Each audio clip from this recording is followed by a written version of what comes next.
ഇന്നത്തെ നമ്മുടെ recipe school വിട്ട് വരുന്ന കുട്ടികൾക്കൊക്കെ വളരെ സിമ്പിളായിട്ട് ചെയ്ത് കൊടുക്കാൻ പറ്റിയ വളരെ ടേസ്റ്റി ആയിട്ടുള്ള സ്നാക്കാണ്. നമ്മുടെ വീട്ടിലേക്ക് എപ്പോഴും കാണുന്ന വളരെ കുറച്ച് ചേരുവ മാത്രം മതി.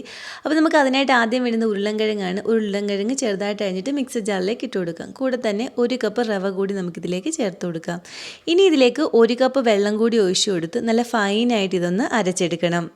നമ്മൾ ഏതെങ്കിലും ഒരു കപ്പോ അല്ലെങ്കിൽ ഒരു ഗ്ലാസ്സോ അളവിനായിട്ട് എടുത്താൽ മതി.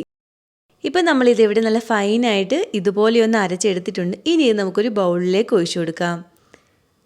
ഇനി നമുക്കിതിലേക്ക് കുറച്ച് ചേരുവകൾ കൂടി ചേർത്ത് കൊടുക്കണം. ആദ്യം വരുന്നത് സവാളയാണ്. ഒരു ചെറിയ സവാള നമുക്ക് ചെറുതായിട്ട് അരിഞ്ഞിട്ട് നമുക്കിതിലേക്ക് ചേർത്ത് കൊടുക്കാം. ഇതിൻ്റെ കൂടെ തന്നെ ഒരു പച്ചമുളക് ചെറുതായിട്ട് അരിഞ്ഞതും ഒരു 1/4 കപ്പ് വറുത്ത അരിപ്പൊടി കൂടി നമുക്കിതിലേക്ക് ചേർത്ത് കൊടുക്കാം.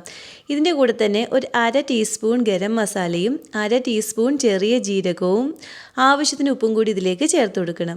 ഇനി മല്ലിയില ഉണ്ടെങ്കിൽ അത് ചെറുതായിട്ട് ഒന്ന് അരിഞ്ഞിട്ട് അതും കൂടി നമുക്കിതിലേക്ക് ചേർത്ത് കൊടുക്കാം. ഇനി ഇതെല്ലാം കൂടി നന്നായിട്ടൊന്ന് മിക്സ് ചെയ്തെടുക്കണം. അതുപോലെ തന്നെ നിങ്ങൾക്ക് വീഡിയോ ഇഷ്ടപ്പെടുകയാണെങ്കിൽ ഇതുപോലുള്ള റെസിപ്പികൾക്കായി ഈ ചാനൽ സബ്സ്ക്രൈബ് ചെയ്യാനും നിങ്ങളുടെ അഭിപ്രായം വീഡിയോയുടെ താഴെ കമൻറ്റായിട്ട് അറിയിക്കാനും മറക്കല്ലേ. ഇപ്പം നമ്മളിതിവിടെ ഇതുപോലെ ഒന്ന് മിക്സ് ചെയ്തെടുത്തിട്ടുണ്ട്. ഇനി നമുക്കിതൊന്ന് ഫ്രൈ ചെയ്തെടുക്കുന്നതിനായിട്ട് ഈ ഒരു പാനിലേക്ക് എണ്ണ ഒഴിച്ചു കൊടുക്കാം.